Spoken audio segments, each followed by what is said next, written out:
এই বীর সৈনিকদের স্মরণে আজকের দিনটিকে যে শহীদ সেনা দিবস ঘোষণা করা হয়েছে, এটা আমি মনে করি সাধারণভাবে আমাদের সকলের অন্তরের দাবি পূরণ করা হয়েছে। এটাকে যথাযথ মর্যাদায় প্রতি বছর এই দিনটি পালিত হবে, এটি আমাদের প্রত্যাশা। আর এর বিডিআর হত্যাকাণ্ড সম্পর্কে যে বিচার হচ্ছে বা যে তদন্ত করা হয়েছিল, এগুলো বিষয়ে পরিবারের সদস্যবৃন্দদের মধ্যে অনেক ধরনের ভুল বোঝাবুঝি, আস্থার অভাব লক্ষ্য করা গিয়েছিল। বর্তমান সরকার আবার এটাকে পুনঃ তদন্ত করছেন। আমরা যেটা মনে করি, যে কোনো তদন্ত, যে কোনো বিচার কার্য করা উচিত সম্পূর্ণ নিরপেক্ষতার ভিত্তিতে।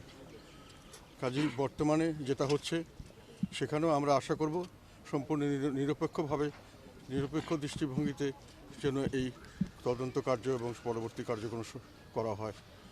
কেননা একটা জিনিস আমাদেরকে কিছুটা হলেও ব্যথিত করে, যখন আমরা দেখি যে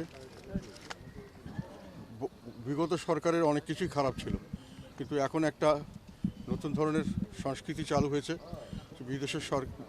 বিগত সরকারের যা কিছু ভালো, এখন সেগুলোই হলো খারাপ। আর বিগত সরকারের যেগুলোকে তারা ভালো বলেছে আর যেটাকে খারাপ বলেছে, এইগুলো এখন সেগুলো ভালো, এবং কোনো বিচার আচার ছাড়াই মোটামুটি একটা এই ফর্মুলা চলছে। বিগত সরকার যেটা হ্যাঁ বলেছেন, এখন সেটাকে না বলতে হবে। বিদেশি সরকার যেটাকে না বলেছেন, এখন সেটাকে হ্যাঁ বলতে হবে। এটাতে আমি মনে করি নিরপেক্ষতা ক্ষুণ্ণ হয়। সব কিছুকে বিচার বিবেচনা করা উচিত এবং সম্পূর্ণ স্বাধীন এবং নিরপেক্ষভাবে করে এই বিচার কার্যগুলি সম্পাদন করলে আমি মনে করি পরিবারের সদস্য সকলেই সুখী হবে।